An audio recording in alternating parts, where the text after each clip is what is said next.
تدبیر اور تقدیر کی جنگ ایک ایسی جنگ جس میں جیت ایک وزیر کی ہوئی، لیکن پھر بھی اسے قید میں ڈال دیا گیا۔ ایک دن بادشاہ کے دربار میں دو گروہوں کے درمیان تقدیر اور تدبیر کے اثرات پر بحث چل نکلی۔ بحث نے بھی طول پکڑ لیا۔ دربار میں موجود بعض کا کہنا تھا کہ تقدیر خدا کی منتخب کردہ ہے، جو اللہ رب العزت نے تقدیر میں لکھ دیا وہ ہو کر رہتا ہے، جبکہ بعض کا موقف بالکل متضاد تھا۔ ان کے پاس بھی اچھے اور مضبوط دلائل تھے کہ اچھی اور محفوظ تدبیر سے تقدیر کو بدلا جا سکتا ہے۔ دونوں فریقین کے پاس مضبوط اور اٹل دلائل تھے۔ اس بحث میں ایک وزیر بہت بڑھ چڑھ کر بیانات دے رہا تھا۔ اس کا ماننا تھا کہ اگر ایک پائیدار حکمت عملی اپنائی جائے تو تقدیر کے لکھے کو یقیناً بدلا جا سکتا ہے۔ بادشاہ نے اس وزیر سے مخاطب ہو کر فرمایا، ٹھیک ہے، اگر تمہیں اپنی دلیل کے اٹل ہونے کا اتنا یقین ہے تو اس بات کو ثابت کر کے دکھا دو۔ وزیر نے اپنی بات درست ثابت کرنے کے لیے کچھ عرصے کی اجازت طلب کی۔ اس اجازت کا دورانیہ کچھ سالوں پر محیط تھا، چنانچہ اسے اجازت دے دی گئی۔ اس کے بعد اس وزیر نے دن رات ترکیبیں سوچی، غور و فکر میں لگا رہا کہ آخر ایسا کیا کروں کہ اپنے دلائل کو ثابت کر سکوں۔ ایک دن وہ اپنے انہی خیالوں میں چلتا ہوا جا رہا تھا کہ اس کی نظر پڑوسی بادشاہ کے محل پر پڑی۔ اس کے وسیع اور اس محل کے باغ میں بادشاہ کی نوعمر شہزادی اپنی سہیلیوں کے ساتھ کھیل رہی تھی، اور اسی غرض سے وہ گھنے درخت کی آڑ میں چھپی ہوئی تھی۔ اس وزیر کو چلتے چلتے یہ منظر دیکھ کر ایک تدبیر سوجی، اور اس نے خاموشی سے جا کر شہزادی کو وہاں سے اٹھا لیا اور اپنے ساتھ لے کر ایک گھنے اور بیابان جنگل کی طرف روانہ ہو گیا۔ اس نے اس دوران شہزادی کو بے ہوش کر دیا تاکہ اسے کچھ پتہ نہ چل سکے۔ ادھر پہلے تو شہزادی کی سبھی سہیلیوں نے اسے پورے باغ میں ڈھونڈا، پھر محل میں، اور جب کہیں نہ ملی تو پورے محل میں کہرام مچ گیا کہ شہزادی کہیں گم ہو گئی۔ ادھر وزیر شہزادی کو لے کر جنگل میں گیا، اور بہت ہی گھنے درخت کے بیچوں بیچ اس نے ایک بہت آرام دہ کمرہ بنایا، اور اس میں شہزادی کی ضرورت اور کھانے پینے کی تمام اشیاء رکھ دی کہ جب شہزادی کو ہوش آئے تو اس کی ضروریات کی تمام چیزیں اسے میسر ہوں اور وہ یکدم پریشان نہ ہو جائے۔ اس کے بعد اس نے اسے بستر پر دراز کر دیا اور خود وہاں سے چلا گیا۔ یہ درخت جہاں اس وزیر نے شہزادی کو چھوڑا تھا وہ بہت وسیع اور اس دریا کے درمیان تھا، اور اس کے چاروں طرف دور دور تک صرف جنگل اور بیابان تھے۔ جب شہزادی کو ہوش آیا تو وہ ایک عام انسان کی شکل میں ایک مناسب شکل والا بزرگ بن کر شہزادی کے سامنے آیا۔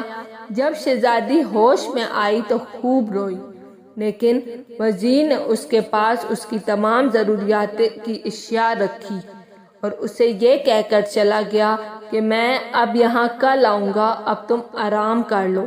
نوعمر شہزادی دکھ اور غم میں روتے روتے سو گئی۔ دوسری جانب شہزادی کے ماں باپ نے اسے ہر جگہ تلاش کیا، لیکن وہ کہیں نہ ملی، اور ان کی زندگی جیتے جی تو پھونکا گہوارہ بن گئی۔ وزیر اگلے روز اسی بزرگ کی شکل میں شہزادی کے پاس آیا اور انتہائی شفقت سے اس سے پیش آیا اور اسے جھوٹی تسلیاں دی تاکہ وہ غمزدہ ہو کر بیمار نہ ہو جائے۔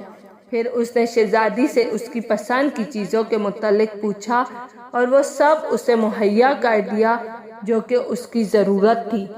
وزیر اس کے پاس روز آتا اور اسے اشیاء ضرورت مہیا کر کے چلا جاتا۔ شہزادی بھی اب اس کی عادی ہوتی جا رہی تھی۔ اسے کمرے سے باہر جانے میں کوئی دلچسپی نہ تھی۔ وہ کمرے کی ایک کھڑکیوں میں سے باہر کے نظارے کر لیتی، لیکن اسے کہیں اور بھی اپنے جیسا کوئی اور انسان نظر نہ آتا۔ شہزادی اب اس وزیر کو بابا کہنے لگی۔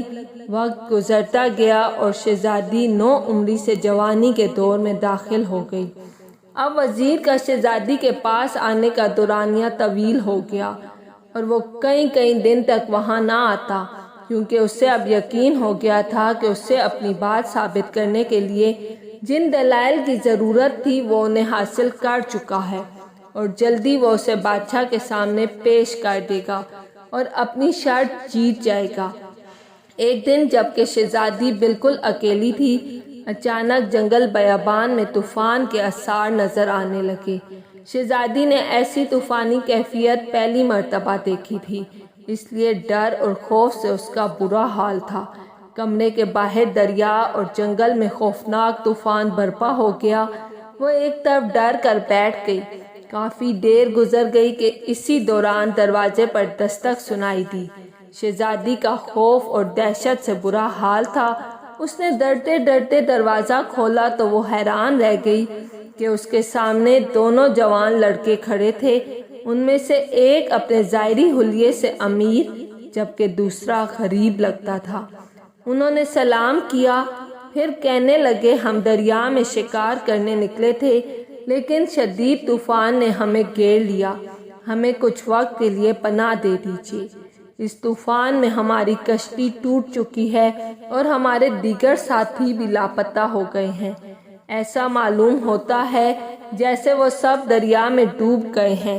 شہزادی نے انہیں یہ کہہ کر آنے دیا کہ وہ جلد ہی یہاں سے چلے جائیں گے۔ وہ دونوں کچھ دیر کے لیے وہاں اس کے پاس رکے۔ پتہ چلا کہ ان میں سے ایک جو اعلیٰ پوشاک میں زیب تن ہے وہ سلطنت کا شہزادہ ہے، جبکہ دوسرا غریب آدمی ہے اور کشتی کا ملاح ہے جس میں شہزادہ اپنے ساتھیوں کے ہمراہ شکار کو نکلا۔ اب شہزادی کو ان پر قدر اعتماد تھا۔ اس نے انہیں اپنے محل سے اغوا ہونے سے آج تک کے تمام واقعات سنا ڈالے۔ کہنے لگی، مجھے نہیں معلوم میں یہاں پر کتنے عرصے سے ہوں، بس یہاں میں نے تب سے لے کر اب تک تم دونوں کو ہی دیکھا ہے، ورنہ یہاں بس وہ بزرگ ہی آتے ہیں۔ شہزادے نے شہزادی کی باتوں سے اندازہ لگا لیا کہ اسے یہاں آئے 12 سال ہو گئے ہیں، اور یہ کہ جب وہ یہاں پر آئی تھی تو وہ 12 برس کی تھی۔ شہزادہ اس نیک سیرت لڑکی سے بے حد متاثر ہوا اور اس نے اس سے شادی کا ارادہ کر لیا اور وہی اس کے پاس رہنے لگا۔ وزیر کو آئے کافی عرصہ ہو چکا تھا، حتیٰ کہ وہ اب شہزادی حاملہ تھی۔ ایک دن وہ وزیر آیا، شہزادی کو اس کے آنے کے آثار پتہ چل گئے۔ اس نے شہزادے کو ایک طرف چھپا دیا۔ وہ ملاح کسی کام سے جا چکا تھا۔ وزیر نے کہا، اب وہ وقت آ چکا ہے جس کے لیے میں نے تمہیں اتنا عرصہ یہاں اس بیابان میں دنیا سے چھپا کر رکھا ہے۔ یہ کہہ کر اس نے شہزادی کو ایک خفیہ سواری میں سوار ہونے کو کہا۔ اسی دوران وہ سبھی اس سواری میں سوار ہو گئے اور بادشاہ کے دربار میں جا پہنچے۔ دربار میں موجود سبھی حاضرین 12 سال پہلے چلی بحث کے حتمی فیصلے کے لیے وزیر کی طرف سے دلائل پیش ہونے کے منتظر تھے۔ وزیر نے پالکی کو بادشاہ منظم کے سامنے رکھ دیا۔ اس نے مہلت ملنے کے وقت سے اب تک کے تمام واقعات بیان کر دیے۔ کہنے لگا، میں نے اپنی تدبیر سے فلاں ریاست کی شہزادی کو اغوا کیا۔ اس کی منگنی دوسری ریاست کے شہزادے سے طے پانی تھی، وہ نہ ہوئی کیونکہ شہزادی اغوا ہو چکی تھی۔ پھر اسی اثنا میں وہ شہزادہ اپنے دوستوں کے ساتھ جبکہ وہ مجرم کا شکار کر رہا تھا ایک طوفان کی زد میں ہلاک ہو گیا، اور اس خبر سے تو سبھی واقف ہیں۔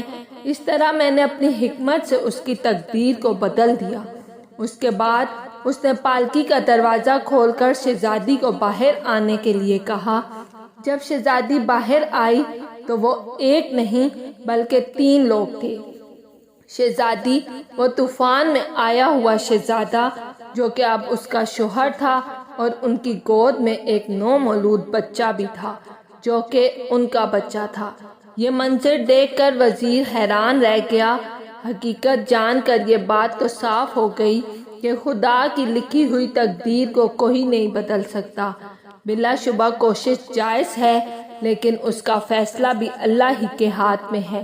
لیکن اس سب کو دیکھ کر بادشاہ کو وزیر کی اس حرکت پر سخت غصہ آیا، اور انہوں نے اسے اللہ کے فیصلوں میں مداخلت کرنے اور شہزادی کو بے قصور قید رکھنے کے سبب اسے ہمیشہ کے لیے قید میں ڈال دیا۔ کہتے ہیں کہ اللہ پاک کی لکھی ہوئی تقدیر کو کوئی نہیں بدل سکتا۔ یہ اٹل ہے، جو اللہ پاک نے انسان کی تقدیر میں لکھ دیا وہ ہو کر رہتا ہے۔ اگر آپ کو میری ویڈیو پسند آئی ہے تو لائک اور سبسکرائب لازمی کیجیے گا۔